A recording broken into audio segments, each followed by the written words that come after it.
Policenauts isn't easy to confidently analyze as a non-Japanese.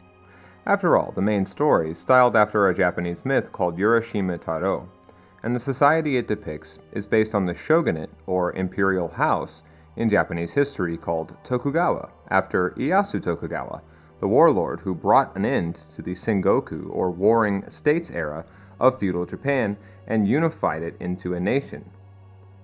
To give you a sense of Ieyasu Tokugawa's power, it was he who wrote up a list of rules for the emperor to follow. But there are other reasons Policenauts isn't particularly easy to review today. Policenauts was an experiment in a new technology, namely the disc.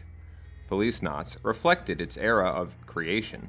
The mid-90s were a time of experimentation that saw a lot of stopgap solutions, much like the late 90s would see with real-time 3D. From so-called 2.5D games to games that made heavy use of cinematics like Policenauts, the era gave developers such a quantum leap forward in technology, it outpaced the process of learning the necessary new forms of design. Policenauts was unusually made then, even for its time, making it especially idiosyncratic now, nearly 30 years later. But despite these hurdles, it's still possible today, even as a Westerner, to enjoy, even love Policenauts. This is a brief video about how, and specifically, the unique genre that Policenauts attempted to innovate: interactive cinema.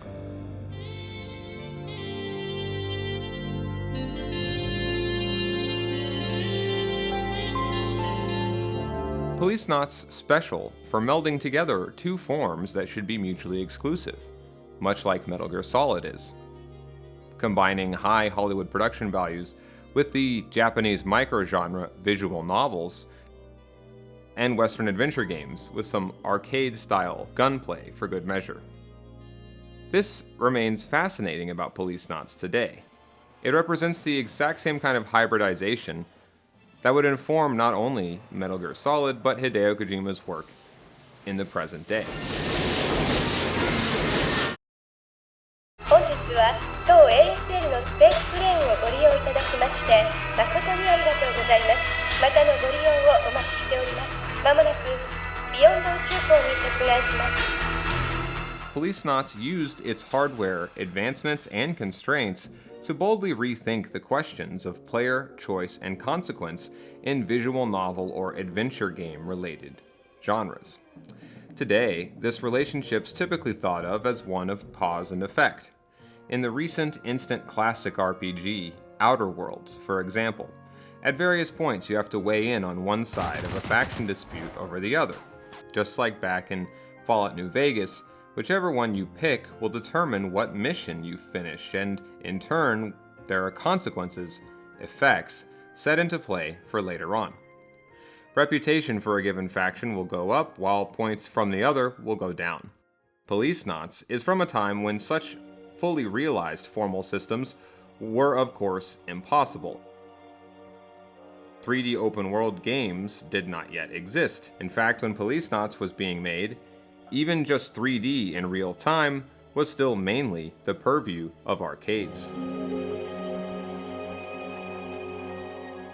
In lieu of real-time 3D, Policenauts, depending on your chosen platform, from the 3DO and PC-98 series all the way to the Sony PlayStation and Sega Saturn editions, they all use either a cell or pixelated visual style.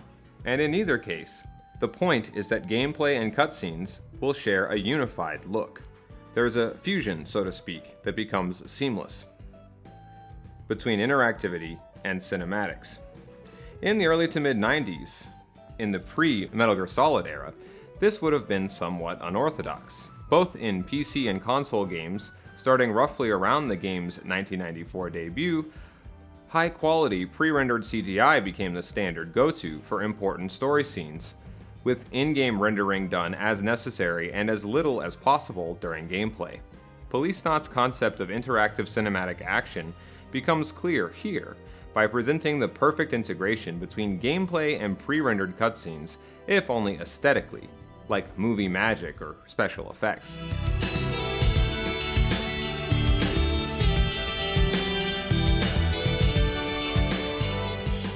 While Policenauts does not allow anything close to the non-linearity of today's games, there are multiple endings. But as I said, the game's entire approach to the interaction between player, choice, and consequence is unique, because it reflects the technological limitations of its time in a way that doesn't make nearly as much sense today. For its era, the gameplay in Policenauts is exceptionally dynamic, if not obscure. Let's take just the opening scene in Old LA to concretely explain how the game works in practice. You are only required to do one thing in order to trigger the next story sequence. Look at all 6 photos and newspaper snippets in the office. But you aren't told this flat out. Instead, the premise is that you're simply waiting for a client to arrive, and that you have some time to kill. It is in how the relevant items have been arranged that suggests the correct course of action, as well as a small hint you get. さて、依頼人が来るまで何をしようか。この部屋には俺の過去を示すものがたくさんある。前方の壁には新聞の切り抜きや写真が。机の上にはあいつとの写真。どれも記憶の空白を埋めるものばかりだ。And notice that arrangement echoes the shape of a solar system with you as its sun. These memories, these mementos, this clever yet subtle set design conveys, constitute our protagonist, Jonathan or Jonathan's, entire known universe. That's an example of how Policenauts as interactive cinema borrows heavily from film language and stage productions to produce something way more intimate that could be possible from a movie. Instead of an invisible bystander, our entry into the world of most Kojima games, such as this, usually gets mediated subjectively. We are the main character, not their outside spectator, as if in a movie, which in Policenauts not only means a design that gradually brings us in to want what Jonathan wants, but more importantly, feel what he feels. For interactive cinema, feel is above a sense of cause and effect. It feels like your overall experience isn't primarily meaningful for you through letting player choice affect the story, but rather through how that story, your version of that story, is told organically through gameplay. In this opening, the text subtly changes a line or two relative, literally, to the order that you read the articles. This does contain an element of cause and effect, sure, but what you're changing isn't really the game's most important linear element, the pre-scripted story, but rather your sense of experiencing it in a non-scripted, action-oriented way. Another example is when you go to a certain location, Lorraine's house. The same basic linear story will be told, but it will be in a different order depending on when you decide to go. Unlike a straight visual novel, Policenauts uses detective and puzzle elements from Western-style adventure games. But what I learned is it's a mistake to approach Policenauts the same way that you might, say, LA Noire. In LA Noire, it's all about literally scratching questions and steps of interrogation off a list. It's effective for what LA Noire sets out to be. But don't play Policenauts this way. You aren't meant to mindlessly truck down every possible avenue. There's a flow to the gameplay it's necessary to maintain, not to win, but in order to not break your cinematic immersion. This requires focus. Other adventure games typically see the player having to go through a bunch of different possibilities through sheer trial and error to figure out their puzzles. The questions, or options, possible at once in Policenauts should be approached with imagination by the player. Try to imagine you're really in the scene before deciding what to do. If it's not something that you would do, don't do it.